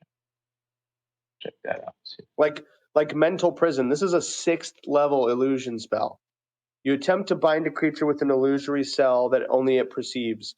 One creature you can see within range must make an intelligence saving throw. The target succeeds automatically if it is immune to being charmed. That's Yeah, a bummer. Hmm. I know a lot of the enchantment ones are the same way.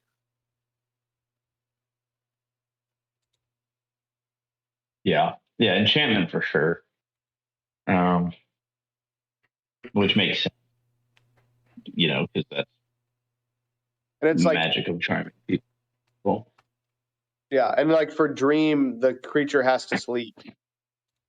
Like the creature has to be Yeah, asleep, which makes sense, but also it's like, how do I, the player, know if a creature sleeps or not? You know? Yeah, like yeah, it's used. I like that one for villains, like you said. That'd be a cool villain one. But like, as a character, I feel like it'd be very niche because you have to like sneak into somewhere and know that they're already asleep. Because what's the range on it? Oh, the range is dream ridiculous. is The range you it's can, like the same plane as yeah, existence. the same plane Basically. of existence. So I'll read you the whole thing. So it's the range is special because it's the same. Okay, as No, long if the target is asleep. it doesn't even say the same plane. Just if No, they're asleep. if they're asleep. Wow. And Yeah, then my party used Dream a great deal to communicate with NPCs. Like they don't even use it against bad guys. They used it as like a variation on sending to people they almost. don't.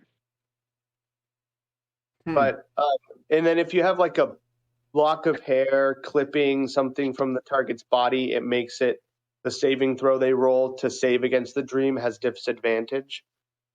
So there's like ways, but so you have to know the person or like know of them so that That you makes can get. sense. But It's anywhere in the multiverse. That's crazy. That you really, really could throw some like crazy things at people. Like, hey, yeah, this mind flayer that you guys messed with, he don't like you anymore. He's on a different plane, but you could still dream. Yeah, like then this is the best part for the villain, right?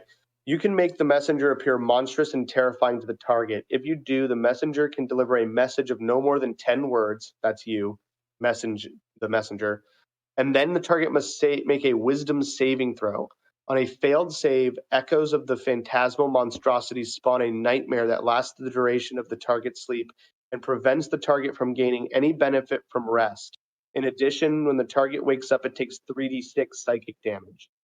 Just off the bat in the morning. Just you don't recover any of your HP and you take 3d6 psychic damage. Boom. To a character. That could be really bad, Yeah. actually, if you pick the right character who's doing a long rest at like 4 health. Yeah. Oof.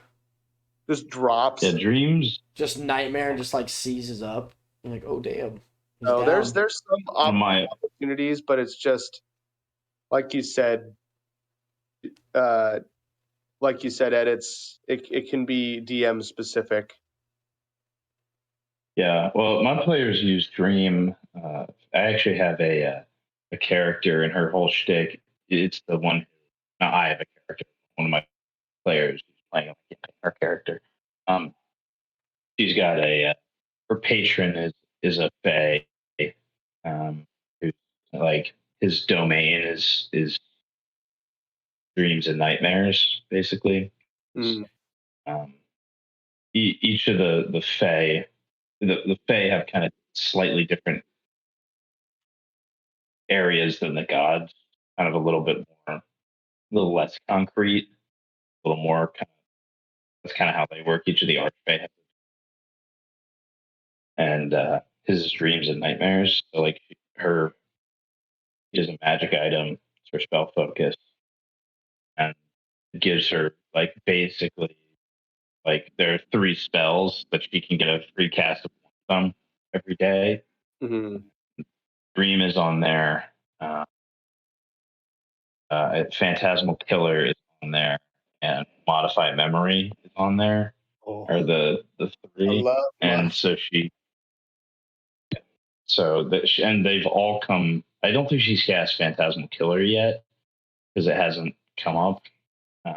There's just been better stuff to do, but she certainly is Modify Memory and Dream quite a bit. Still, the best use of a spell I've ever had was in your campaign, Ed, when I went know you and did read thoughts right after you read my thoughts with a character with an NPC. Yeah. That was still the best. That is still actually clutch. I remember that spell I have ever done ever. I play a lot of spellcasters, but that was amazing. He said, "I'll just fail it on purpose just to read his thoughts." Yeah. And then literally the best part was after that we were out like having like a quick smoke break, and you were just like, I totally forgot you had that spell. That's so funny. I do remember that because Ed's face when you said it, he was like the realization. He's like, "Oh no, I have to say it too." Oh god, dude, it was so good. I remember that. That was actually really, really clutch. I remember that. I like that one a lot. There's been some. I'm trying to think of this past campaign what we've done. The vortex warp was, which I don't know if you guys are familiar with warp, but it's basically if you fail to save, it's against any creature within 90 feet of you. If they fail to save, you can move them to any point within 90 feet of you. Mm-hmm. So so it can be very good because like they've our artificer has it, and like he's vortex warped, like downed players away from whatever's happening, but also he vortex warped like something, an enemy with 0 speed basically. And I created an enemy with 0 speed. The idea was like a turret, like a tower, basically. That was it was a character, but I couldn't move. And never doing that again because I forgot about vortex warp.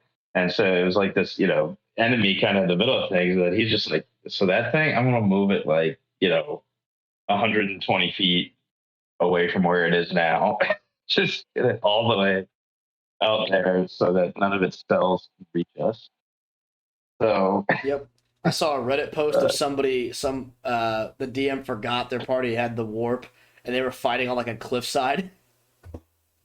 Yep. He just sent the bad guy like 60 feet off the cliff and just drops into the water. The DM's like, all right, encounter over. You win. Yep. You guys win. Forgot you had that spell. The best DMs, well done. You got to roll with it, Like, yeah, you want to give them the middle finger, but like you also have to be like, hey, you like. Part of it is exciting for me because a lot of times, and you guys know this with my combats, it's not always just about the combat. It's about environmental factors and things, and it's because I want you to try to solve the problem of the combat. Like, and I'm okay with if you solve the problem of the combat becomes very easy. Because that means that I didn't make the problem difficult enough for you to like really get nervous about it before you finish it. Because I kind of like having my fights where it's like kind of like what you were doing, Ed, with this idea of the turret healing, so they couldn't really do anything until they dealt with the turret or whatever. I like the idea of once you deal with that, the fight's easy, right? That's the problem. And if you solve the problem, the solution, when you solve the problem, the rest of the fight is not easy, but like it's much easier or actually winnable.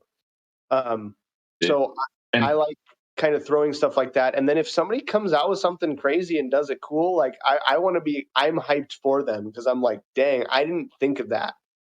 Right. I thought of a lot of possibilities, but I didn't think of that one. And that's cool.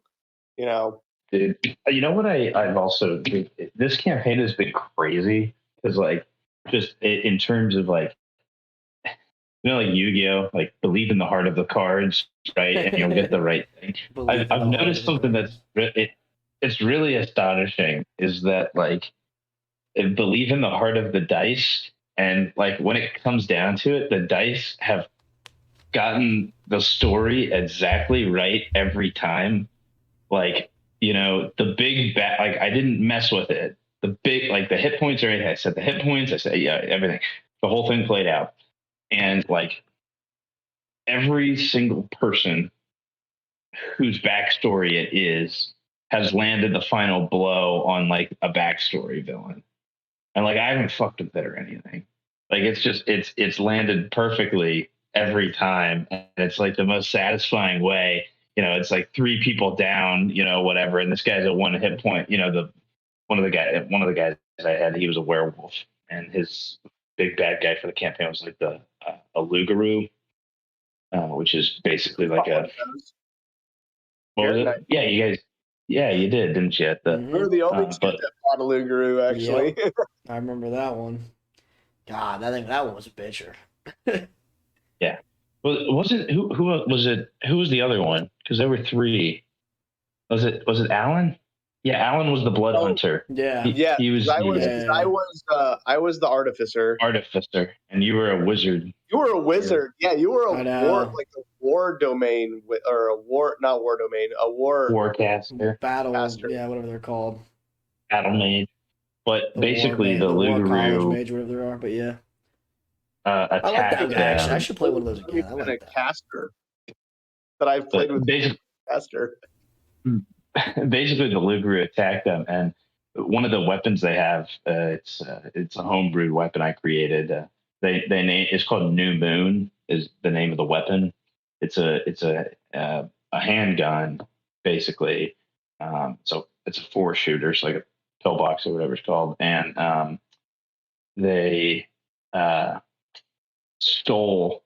So in my world, there's multiple types of mithril that do different things and are good at different things, and are the rareness is dependent on what type of mithril it is. So like they have white myth roll is like one of the most rare, and they found the white mithril. They engineered a heist to steal some white mithril and then craft this weapon.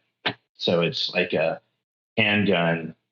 I gave it careful reload is one of the properties I gave it, because I wanted to, because we have a gunslinger who ignores reloading, and basically I gave it the careful reload property, which is even if you ignore the reloading property of firearms, you have to reload this with an action, because I was like, Yikes. that seems fair.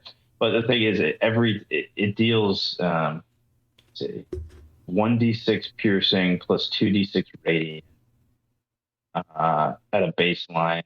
If you hit a fiend and undead, a couple other things, you get an extra d6. Its crit range is 18, 19, and 20. So if you roll any of those, it's a crit. And then there's like a system for the crit range getting smaller or bigger. But basically, anyway, they had this badass gun that they created for the intention of taking out several key people from their backstory, like the Luguru and the cleric, who's a werewolf. It was like it was the night of his transformation that he was going to become a wolf when the moon rose. And it was like right towards dusk when the fight happened. They were in the middle of a battle. And essentially one of the abilities I gave the Luguru is he could do basically like a ground slam. So like one of his villain actions was basically opening like a crater in front of him. And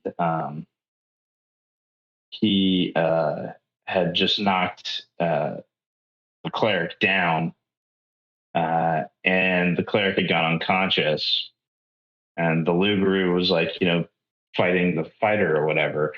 And basically the cleric got up with a healing from the bard, had his turn next, and then just like steps of night, because Twilight Domain, and just like flew up out and just like coming out of the grave, like crit to finish off the Luguru.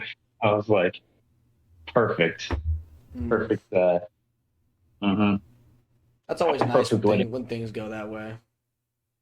Yeah. And then the other bad guy was finished off by our Rune Knight. So it's just worked out very well. And like normally I like the other one that was crazy was when we wrote out one of the characters, because his player was going to be gone for a few months. When we wrote him out, everything just went according to plan with but like I even rolled in front of the board for a couple of things, and the dice like crit exactly when they needed to, and like that. And I'm like that. I lost my shit, because I was like, do I lie and say there was a crit here because I want to make sure that this happens at the right time? And I'm like, no, I'm just gonna let it ride. And then it was like in front of the board, crit on the the backstab from one of the NPCs, and like just perfect stuff for how it went. Yeah, that's awesome. That's nice, man. That's always really good to see that kind of come to terms. And you don't have to, right? Because like at the end of the day, like everyone's there to have a fun time, but like it's nice when you don't have to like kind of bullshit it. Because you do like that weird little sense of guilt, like this is so fudged, but like it's cool, so I can't say anything. Yeah, which I don't like doing. Hence the DM screen, dog. That's you're the wizard behind the curtain. That's your whole shtick. That's who you are. You're the guy that makes sure that's how it goes. Yeah, that's true enough, but I mean, to a certain extent, it's I like for key ones, I will roll in front of the board and stuff like that if it's going to be something like landing dominate person on the right at the right moment, and I'm like, well, I want to just be accountable here, because actually what decision I make would affect things one way or the other. So I'm not going to give myself that option, and I'll just be like, this is what he needs to say. It really is, though. Like being a DM is very much like you're telling a story along with the dice. Sometimes we've all done it. We've adjusted some dice rolls or added some hit points here and there to make sure that the story gets told correctly. I'm not saying it's like in critical moments we're like shafting the party, right? I think in those critical moments, that's when you're supposed to like really roll in front or do whatever is best for you. And don't. Yeah. But it's really also it's like the storyteller for Blood on the Clock Tower. You're just trying to keep the game as even as possible until the last minute, and then the party wins, and it's even better because it was so close to losing, and then they like pulled it out, right? And it is a little bit of like smoke and mirrors, but that's the whole point. So that because it wouldn't be fun if you came in, smoked my bad guy in 3 turns less than I thought you were, and nobody went down, and everybody's like healthy. Okay, if I see that's happening and I add 100 hit points because you can do an absurd amount of damage and you did like, and I want to make it just keep it going so it's not just like a steamroll. And sometimes I'll let the steamroll ride. Sometimes I'll be like, man, you planned this really well, and all right, that worked out for you. But and then sometimes the 10th level paladin crits on a 5th level divine smite on the first turn against a fiend, and you're like, wow. Yeah. Ooh. You're like, well, now a portal goes. You're like, ooh, man. No. Like, oh, you didn't realize this, but the demon had a fiend. The fiend had a brother. Huh? It had a twin brother behind it with the same number of hit points. Yeah. I was saying like a portal, and now there's a portal open, and now there's a bunch of stuff coming out. So. Yeah, and it comes down to like that.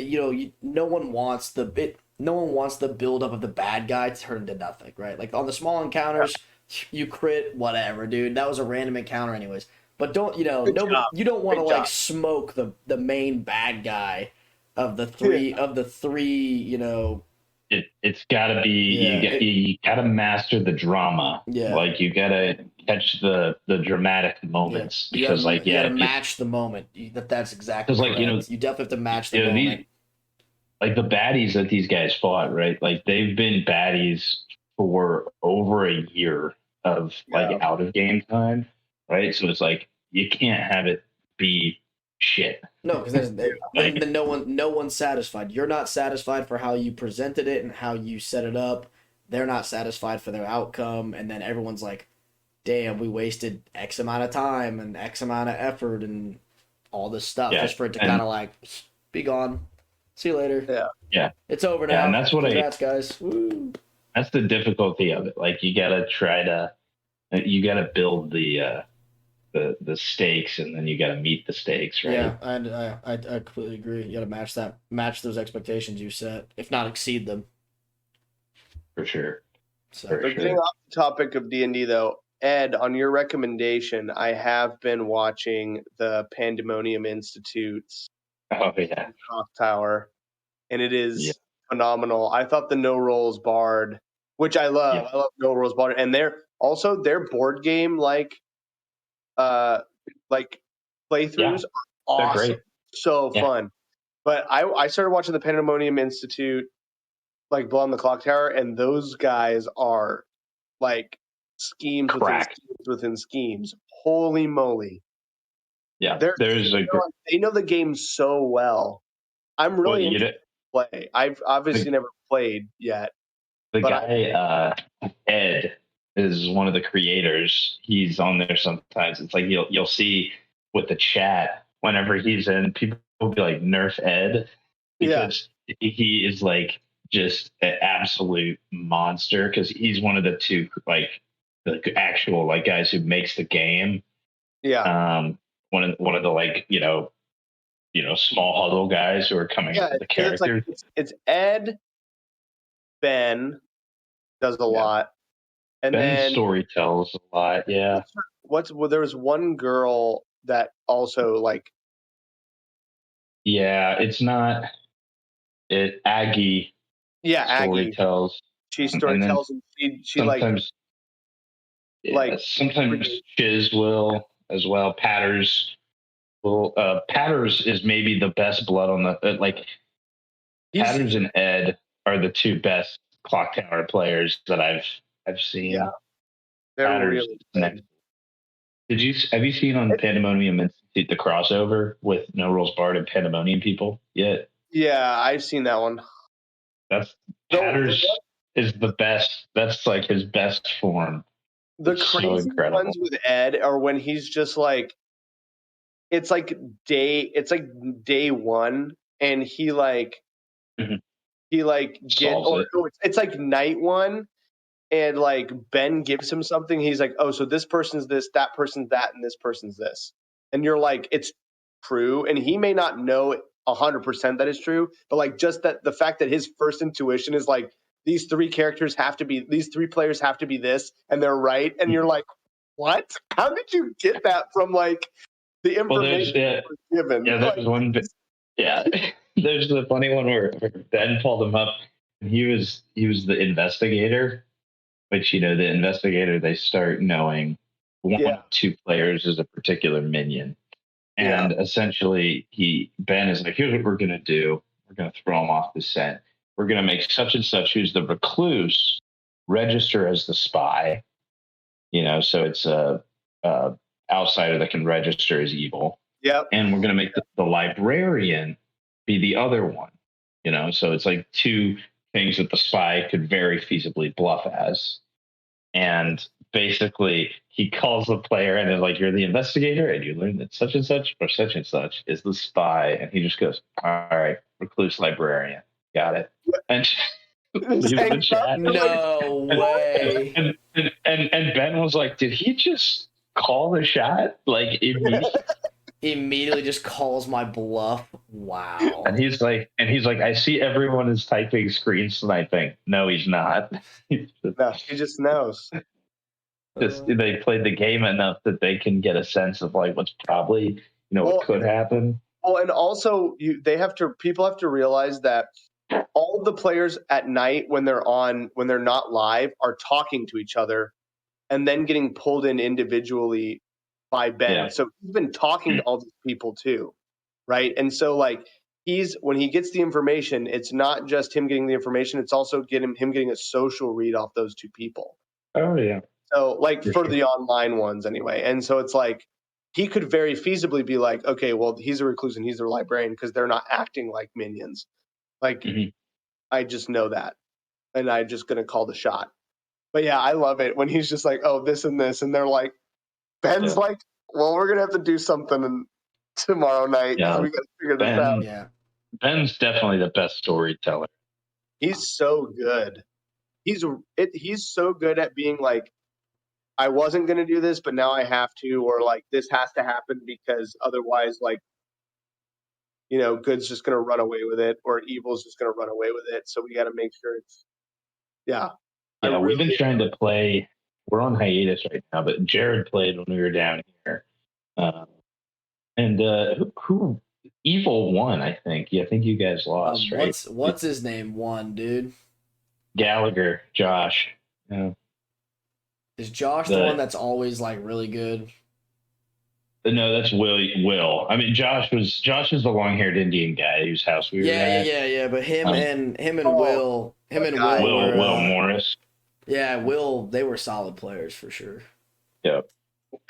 There's this line that because my brother and Connor, were there. I don't know if you remember Martin Morris. So he's like, "Yeah, look me in the eye and tell me you're not the leech host."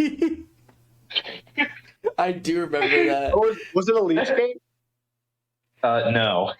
No, it wasn't. The leash was on the script, but it was just funny because he said, "Look me in the eye and tell me you're not the leech host." And it's like, you wouldn't know if you're the leech host or not. Yeah. He said, "Look me in my eye." It was a Fangu game, and it's really funny because I randomize. I use the online thing, so even when I'm in person, so it randomizes who gets what.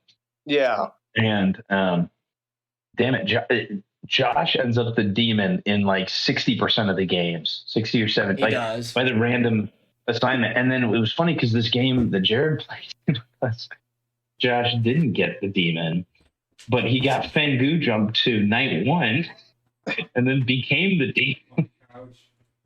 So what were you, Jared? I was the sailor. Oh, so you were drinking with people. Getting them all drunk. Nice. Drunkenness is such a great mechanic in that game.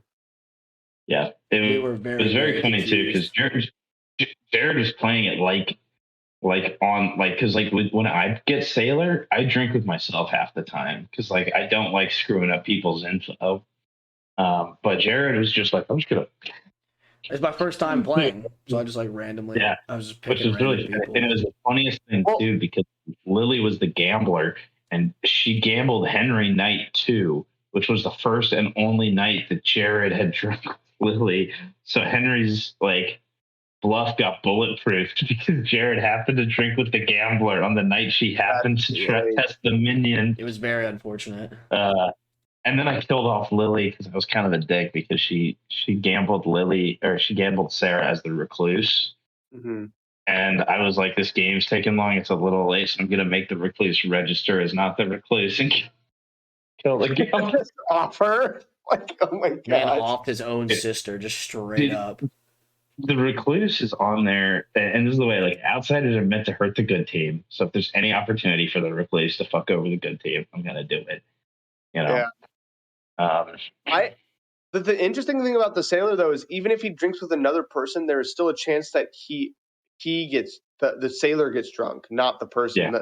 The storyteller gets to decide. Yep. The best part is like I love the idea of having a Sailor in a leech game protect themselves and then get offed and then not die, and then everybody's like, well, you're the leech now, right? You're the leech because you didn't die. I definitely got I got put up as well.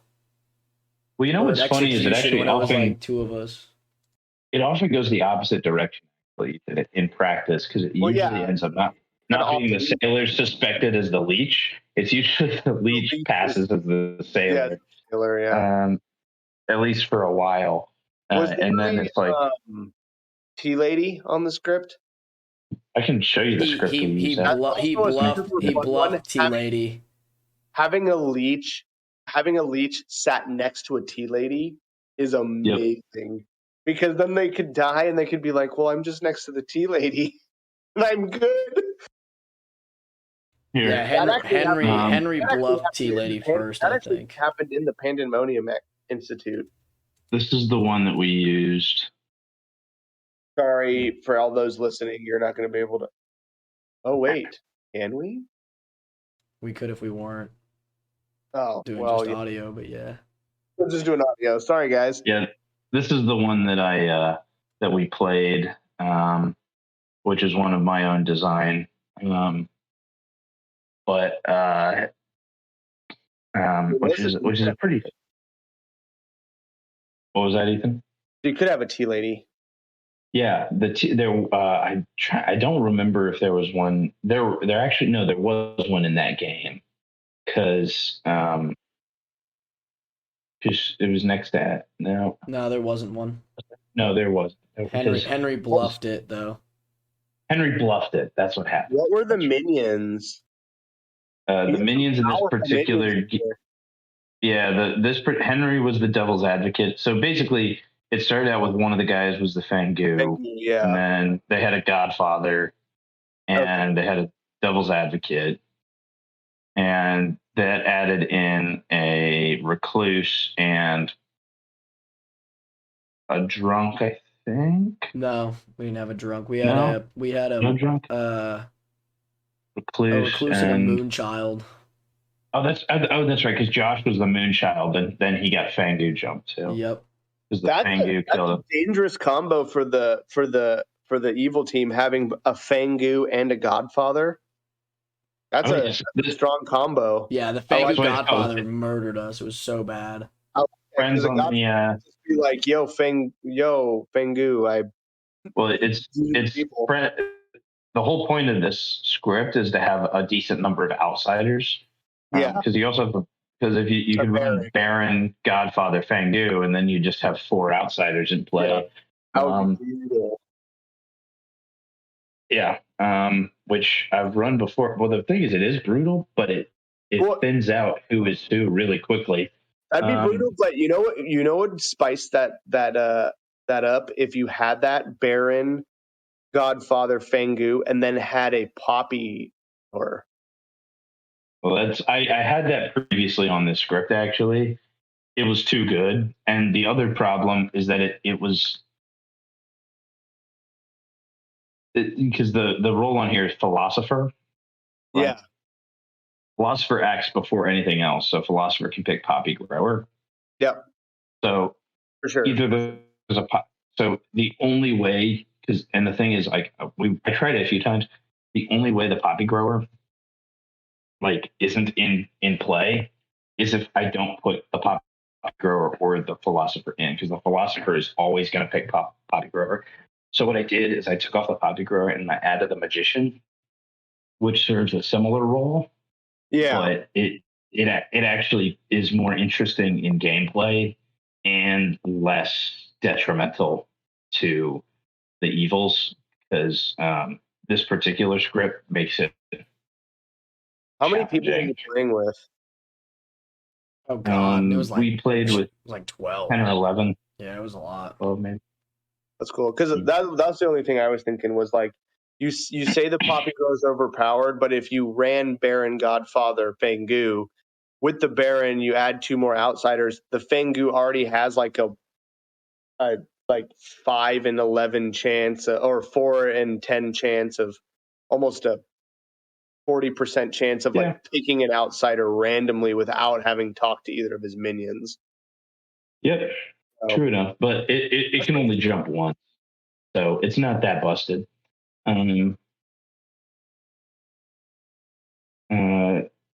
Yeah, because it doesn't repeat. So yeah, that's in the like errata, like the extra rules. But yeah, Fangu, the first outsider this kills becomes an evil Fangu, and you die instead. That passes through. So there's only one jump a game. It doesn't jump multiple times. I thought it jumped multiple times. I thought I've No, seen games where it jumped multiple times. that it was run incorrectly.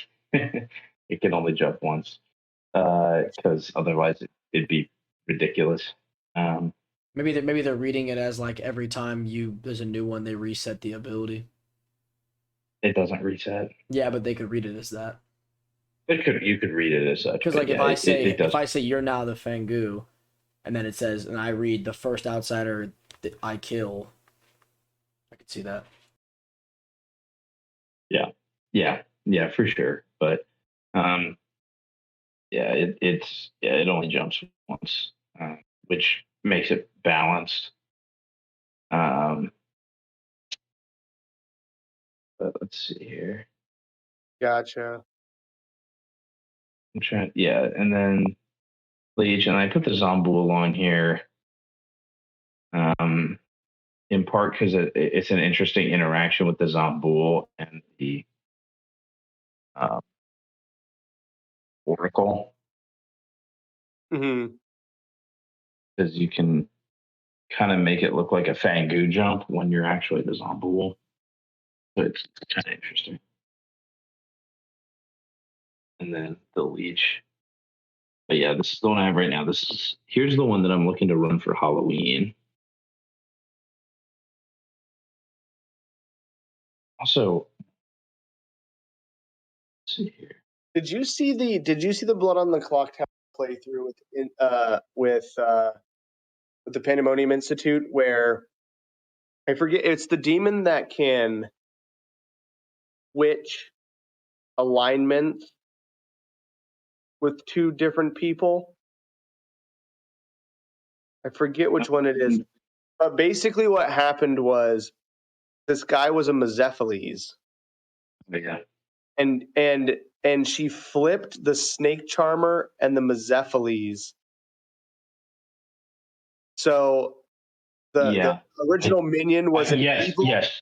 The original minion was an evil Snake Charmer, and then there was a good Mezephiles who then said the word because it was and the word he evil. said at first, and then turned. I watched that one earlier this week. I watched that one actually. That was so fun. It ended up really funny. It ended up being like there were like of the 10 players, there were like 5 evil players of the 10 players that like 5 players ended up evil that game. Nice. It was crazy. And Good they still were won. all alive still. And Good still won. It was ridiculous because there were 6 players left alive, and 5 of them were evil, and they still got the right person. Yeah. It's crazy. But yeah, this is the other one. This is the one I want to run for Halloween. It's kind of a little bit. Mm-hmm. Oh, this one has Plague Doctor on it. Plague Doctor. Yep. Raven Keeper is always a fun one to play too. Mm-hmm. The draw aggro. When are you? So you're wanting to run this for Halloween? When is that game going to go on? That one will probably be. Well, we're gonna try and see if we can get a group together. That one will probably be in person. I'm gonna try and run some online ones the In following person weekend. in Indy or not in No, here Dallas. down in Texas. Texas? Yeah. But I'll try to get one online. Because I've got comps next week. So once that's done, You'll have some time. yeah. So Well, let me know because I really want to play. I've been kind of chomping at the bit a little bit. for sure. Yeah, we'll definitely try and get you. Just find a night you can play. We will, and we can run. We'll start with Trouble Brewing just to start us off. Ease me in, yeah, that'd be nice. Yeah, ease people in, and Jared hopped in not in Trouble Brewing, which is like not the right way to do it, but not at all. I was lost the whole time. Thank God I was playing the drunk character. You kind of got a good character though to be kind of confused because like the sailor's like, you get a drink and you get a drink and we're all gonna drink. That might have been a little Ed fudging, maybe not, but it felt good because everyone was like, "What? Like, who are you?" No. I'm like, "I'm the sailor." They're like, "I don't believe you." They're like, "All right, dog." Like, yeah. I was like, I'm drunk half this game, anyways, technically. So and like, literally, as Jared's like chugging a beer, like I'm literally drunk. What were we drinking? We had some weird drink, I think. We had. What did we buy? Shiner. What about Shiner? Oh, just beer. We bought whatever that beer was you could only get in Texas.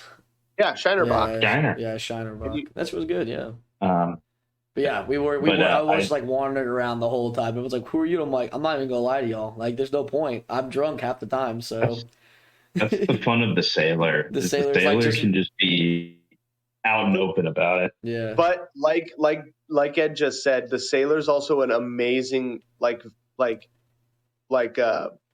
demon bluff. Oh yeah, so, huge bluff. You just saying you're the sailor, people are like, I don't believe you, and it's because like every single demon will. That's a good bluff. Well, for them. Especially every single minions will. The leech is probably the only demon because the problem is the leech. Yeah. People will test the sailor sometimes. Now our group doesn't do it as much, but like a lot of people like just being like, let's try to kill the sailor because if he doesn't die, then we're pretty sure it was the sailor, and if he does die, then no one's getting drunk anymore. So win-win. The sailor's kind of a nuisance, to be honest. I was actually very shocked you lasted as long as you did. I think it's because everyone just like didn't believe me, just thought I was harmless, which I mean was true. I was harmless, but like I just think they all were like, "There's no way he's actually the sailor," and I was like, "All right, well." One of the ones I love on this script that I got pulled up right now is this because there's 2 minions on here that basically they're very hard to kill. Well, because there's the goblin, which you can't execute, and the psychopath, which only has a 1 in 3 chance of working when you execute them. Because you have to, in order to die, you have to lose a game of rock, paper, scissors. If you're executed as the psychopath. Does that say Rochambeau? Yes. That is hilarious. That's what it's called, technically. First of all, it's not. Rochambeau is hilariously different now, though. Yeah. But what's interesting, though, is notice I included the golem on this script, which can kill both of them. So it's going to be, I'm curious to see how that plays out because like normally a psychopath doesn't care and it's just like, I'm just going to start killing. And the goblin doesn't care. It's just like, I'm the goblin or not immediately, but pretty quickly. But the golem can basically get around that and just, assassinate one of those, hard to kill minions. Which I think it'll be interesting too. Have you played it all with the Vizier yet? Not yet. Okay. I need to craft a script that works. Jared, I would love to see you play the Vizier. So what it is it's an evil character that everybody knows is evil at the beginning. You cannot be executed, so you can't die, right? You're evil, and if a good player votes on any one of the executions, you can just push that execution through, even if it's like a minority. Oh. Right. It's like 1 to 8. Nah, send it. Yeah. So, or you can choose not to, and it's like super fun because you're like playing this game of like, obviously, if you're killing people, and then one person doesn't get killed, you are like, not that guy. They're gonna be like, oh, okay, that's probably the demon or whatever. So, yeah, that'd be kind of cool. So you have to juggle it, but everybody knows you're evil, and you're just sitting there the whole time, just being like, eh. I watched a video. So it was Lori was the Vizier. Ed, have you seen that one? Oh yeah. That is probably the greatest Vizier I've ever seen played. He literally just sat around, didn't whisper to anybody, was like, if you want to come talk to me, you can. And then was just like, for every person who was up to like be executed, he's like, do I want to kill my demon? Yeah. You know what? Yeah, let's just kill him. Or like it was so great because the demon was a leech that game, so he pushed an execution through on his demon. Yep. Didn't kill it because it was the leech and made it look like it was a good play. Wow. Crazy. But yeah, that's such a cool character. The Vizier is such an interesting character. We should plan for one, or we should plan for a game at least. That'd be a lot of fun. Yeah. We could shoot for. I mean, so the weekend after Halloween would be the first because it's just going to be busy, for me coming up for that. Like we're like planning our thing on our podcast. Yeah, dude. What do you mean? Yeah. That's how it goes. Guys, if you don't know, go check out Blood on the Clock Tower. I know Ed's talked about it before, but you guys should check it out. It's awesome. It's a really cool game. It is. As far as I can tell, I haven't played it yet, but I've watched a lot of it. It's been super fun. I played it once and it was a blast, even though I didn't quite understand what was going on. Well, there were just some very, very seasoned. There were some very seasoned players. We don't really need to have like video for it. We could. You don't need it. It's good. We could actually do a recording. Yeah. Theoretically of a game. That's true. 100%. We could. Hit us up in the comments below if you want to see that. Let us know. It'd be interesting to try out, because we got some goons who play some personalities. It just would as long as it wasn't. Tell me you're not the leech.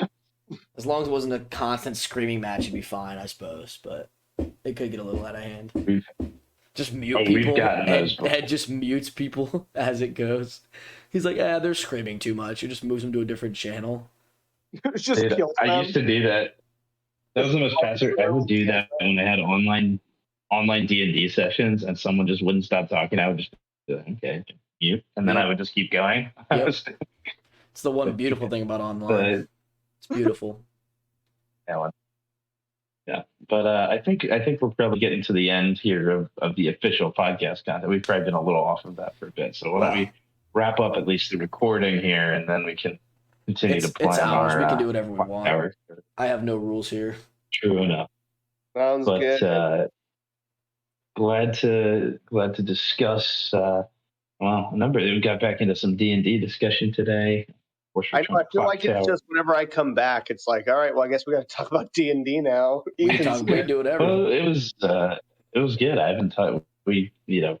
Guys haven't. I recently rewatched all of our podcasts. We've been raging at adaptations of literature and movies. you should check it out. Podbean. Can we get it on other sites, or does it cost like? No, it's on. It's the only one that's difficult. Apple. Apple has a weird process. Okay. Do we have it on Spotify? Yeah, it should be on there. All right. Not anymore. Spotify, Podbean. I was listening on Podbean because I couldn't find it on Spotify. I'll double check. So It's not on Spotify anymore, but it's not. it's on Podbean. No, I'll not. double looked check. for it. I'll Sure. fix that. All right, Jared, our tech whiz, is gonna fix it. I'll fix that. My bad. I didn't know that was So on. we're gonna do Spotify and Podbean.